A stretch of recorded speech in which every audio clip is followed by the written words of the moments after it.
This is your January 2025 Southlake real estate market update. Hello, my name is Dana Pollard. I'm a real estate broker in Southlake, Texas, and this data is coming directly from the MLS. I'm also going to share a little bit of our experience of buying and selling real estate here in Southlake, Texas over the last month or so, and what to anticipate with the months coming moving forward. So whether you live in Southlake, want to buy or sell, this video is for you.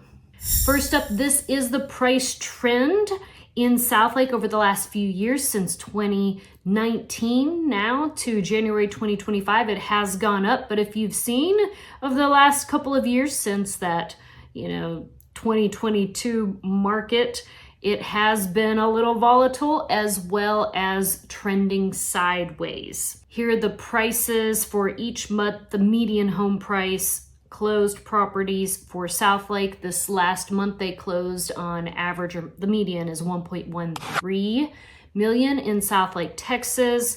And it's actually to be expected to have lower price points in January. I know it's not reflecting too much on this chart for Southlake, Texas, but for most cities, our lowest price point is in January.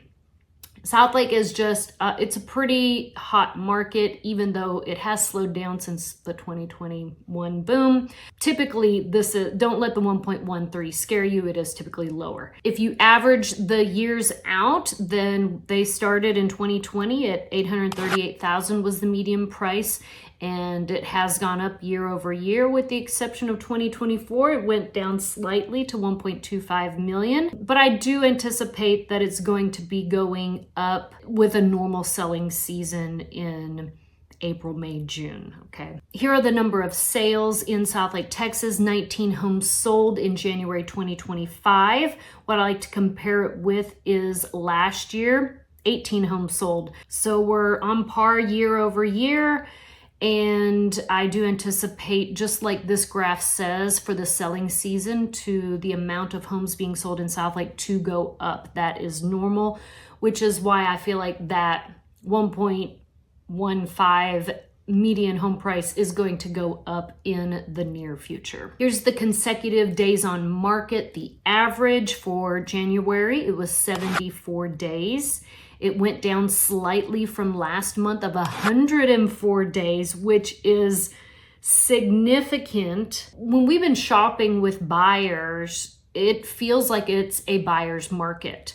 Now, the next slide is going to show us that there's 3 months of inventory on the market right now, but which would typically be a seller's market. But if a home has been sitting there, a buyer comes in and they can get, this makes sense of why the pricing was lower in January. Now, I do anticipate the amount of days on market will probably go down with the selling season. That is normal. But yeah, it's higher than it's been in many, many years. Just to give you a perspective, in 2008, the average days on market for the US was like 90 to 100 plus days. So it's not like we're in a market crash, but it does feel like it's a good buyer's market, even though technically it's a seller's market, especially if you list your home right on the money for pricing, as well as if you have an updated home. Those are the homes that are selling the fastest. And when buyers get to choose homes, they don't necessarily choose the homes that need a lot of updating unless you're willing to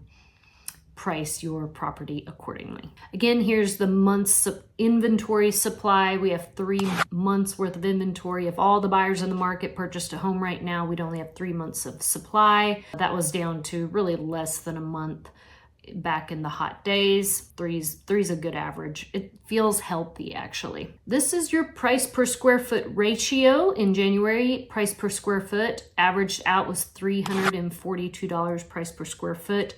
You are going to see that new construction is anywhere about $5 to $550, depending on the stuff and the quality of materials a builder uses. It could go on up to $600 price per square foot, but averaged out with all the homes, it's $342. This is a question I get quite often, is where should we put the offers in? This kind of gives you a gauge, but we would want to look at the property, how many days it's been on the market, are there other offers, to come with a strategic offer price. But overall, in general, In the month of January, homes sold at 96.3% of the list price. So if that's a question that you have, this is a good gauge, right? Back in the hot market days, they were selling 105% of the list price.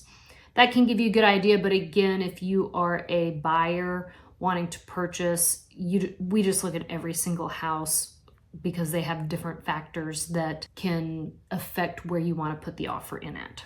We're strategic with that. If you're a seller, you just want to list on the money. There are still some homes that are selling 100% of list price. You just don't want to overprice the property when you list it. I thought this one is interesting. For the amount of expired listings for January, there were only 27. Now, in the month of December, there were 89.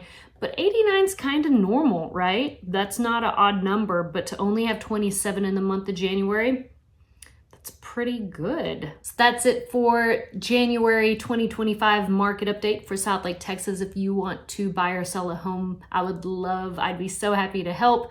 Just give me a call or fill out the Sell My Home questionnaire or Dream Home questionnaire in the link below, and we can get connected.